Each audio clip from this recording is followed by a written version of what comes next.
Okay, I'm going to mind map my decision that I made recently to buy shares in Nordstrom.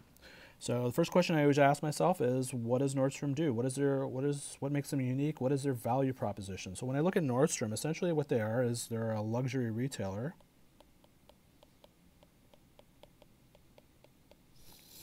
Um, and they have premium stores which sell full price goods, and also they have their rack discounted discounted stores. Essentially, what their value proposition is, they sell high end, premium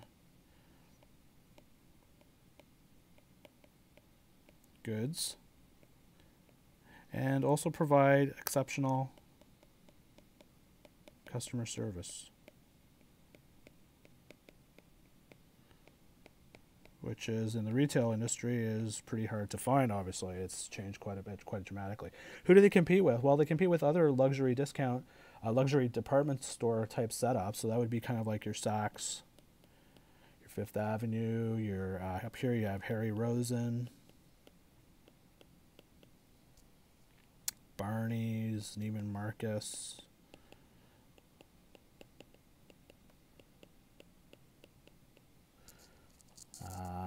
Holt Renfrew.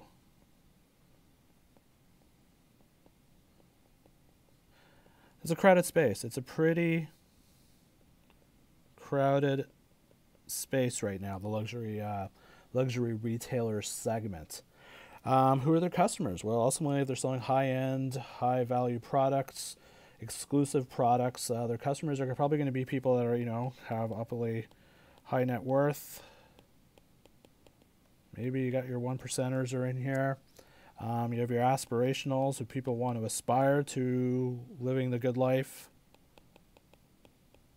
They will probably shop there, and it's obviously a much more, even though Nordstrom is a more North American oriented company, the people that they're attracting are really have a global reach, even though they don't have any physical stores outside North America.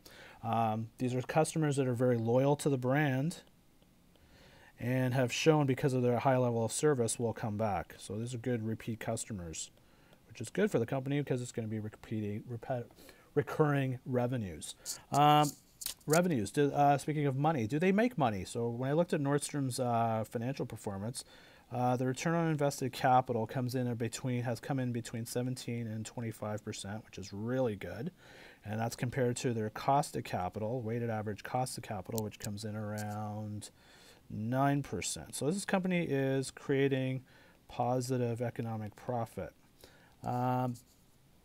Revenues have been, it's pretty much low revenue growth.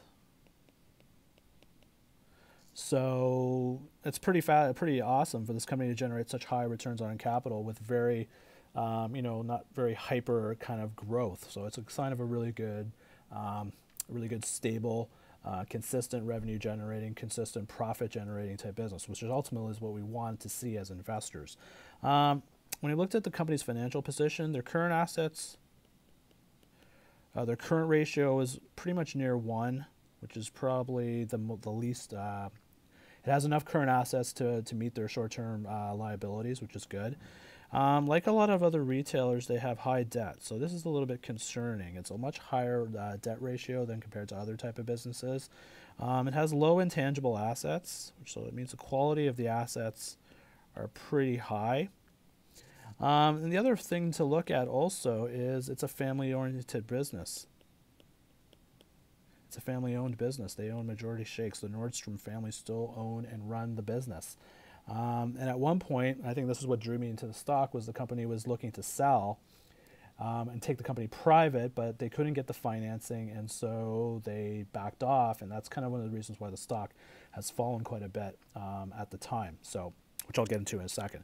When I look at the risks, I think one of the risks right now facing pretty much all retailers, and it's sort of this gorilla in the room, is the whole Amazon effect. And so will Amazon come in and enter luxury space and disrupt it? And I think that's the thing. And I think the Whole Foods takeover buyout was kind of potentially signaling that they were going to maybe get into that space, because Whole Foods is into the high premium segment, catering to a very high upper income kind of crowd. So a lot of people thought Whole Foods was going to be, when they bought Whole Foods, that they were going to enter that kind of their first foray into luxury. And it turns out so far that from what we've seen is that they really haven't shown any interest in getting into the side. I think it looks like they bought Whole Foods more for the distribution right now, and not necessarily about entering that whole luxury space. So it's just kind of good for Nordstrom. I guess the other kind of risk is really their rack segment. Their discounted stores selling basically luxury goods at a discounted price, potentially could dilute the brand, dilute the sort of luxury brand that Nordstrom has developed. And it's kind of, we've seen it with Coach, had problems. And when they went down market with their outlet stores, they built too many of those outlet stores and emphasized those stores more to the point where people just kind of, the value of the brand fell down. And so Nordstrom's with their rack stores kind of is in almost following a similar path as Coach, and potentially that could be a real issue with the company, especially if most of their sales start being driven by the rack department stores instead of their full-priced traditional flagship stores. So when I look at it from a stock perspective, the stock cheap. As I said, the stock fell to $40. That's when I kind of got interested after the going private failed.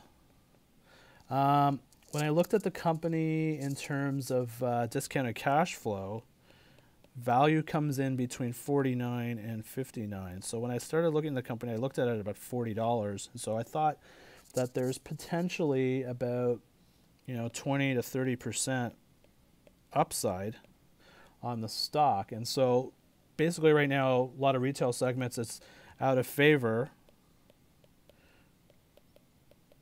And to me, I thought this was a good contrarian play, because the fact of the matter is the business is still creating tangible wealth, despite whatever you want to think about Amazon. This company continues to create tangible wealth, single-digit kind of growth. It is considered one of the premium luxury brands in terms of luxury distributors, and it differentiates itself quite a bit from its service component. And it's in a segment that is growing, even though, and that the reason why there's a lot of competition is because it's a growing segment. So there's a great opportunity for Nordstrom to continue to be a big player in that segment. So when I put all these factors together, to me, I thought it was a really good opportunity to buy in at the lower price. And the fact of the matter is, I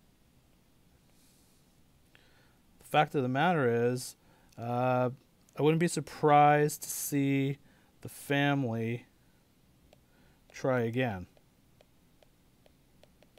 to take private.